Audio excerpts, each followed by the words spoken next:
That is what reminded us that this is the same William Ruto who attacked women and children in church in Kiambaa. Actually, that is what brought back the memories of Kiambaa. It's something that we had wanted to forget. But the minute he started attacking churches, and we are saying he's the one because investigations have been done and he has stopped prosecution of those involved, despite the fact that they are known. So we are saying he's the one. It is the attacks of the churches around this area that have brought back the memories of Kiambaa. That is how we are talking about Kiambaa. So it's not about the...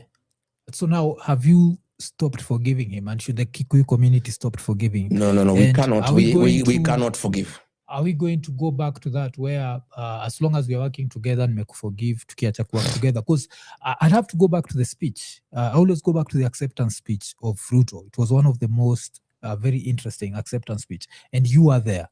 Remember, he talked about extrajudicial killings. And he said, as soon as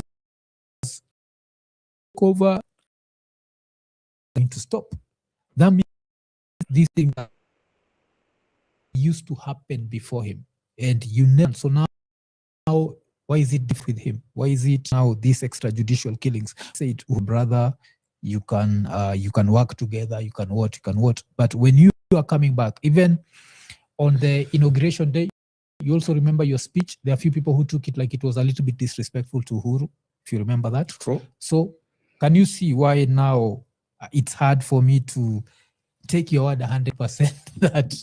Well, you don't have to take my words 100%. That's why we have a debate. Yes. You take what you think is right. What you think is not right, you don't have to take. You don't have to agree with me 100%. Yes.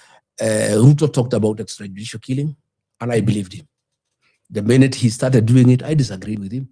That's the reason why we disagreed. Because I believed him. I believed he was sincere, like I was. I don't believe in that nonsense called extrajudicial killing. Kenya is a country of rule of law.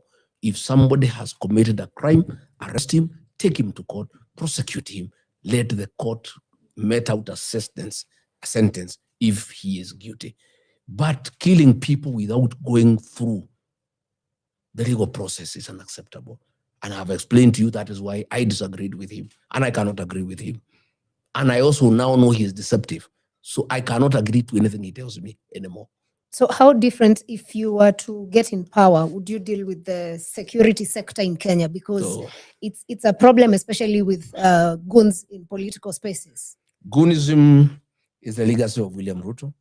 Goons are part and parcel of the Kenya Police Service now. Well, they've been there even before. And we are saying, I am now persuaded that when Ruto sent our police officers to Haiti, we thought they are going to help the people of Haiti to deal with the criminal gangs.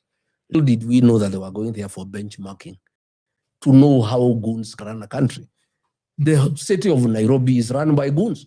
Even when William Ruto is in town, there are goons in tow, robbing. Nothing is done to them. The governor of Nairobi works with the goons. PS Raymond Omolo works with the goons. I have been attacked by goons 24 times, and none has been arrested. I want to say this. Kenya is a country of the rule of law. President Rigathi Gachagua would make sure that the rule of law is upheld in this country. And I will tell the Inspector General of Police that he must work with 5 documents only and nothing else. The Constitution of Kenya, 2010, the Criminal Procedure Code, Cap 75, the Penal Code, Cap 63, the Evidence Act, Cap 80, and the police standing orders. That's all. And if the police follow those 5 documents, we'll have no problem. If anybody has committed a crime, why do you want to assassinate that person? Why do you want to abduct and kill that person without going through the judicial system? If anybody has committed any crime, that is in the Penal Code, arrest that person in accordance with the Criminal Procedure Code, Cap 75.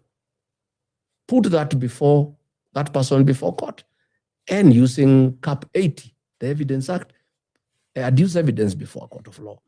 If the magistrate or the judge is so convinced beyond reasonable doubt that a criminal offense has been committed, the Penal Code provides sentences that are there in law. And that person will either be fined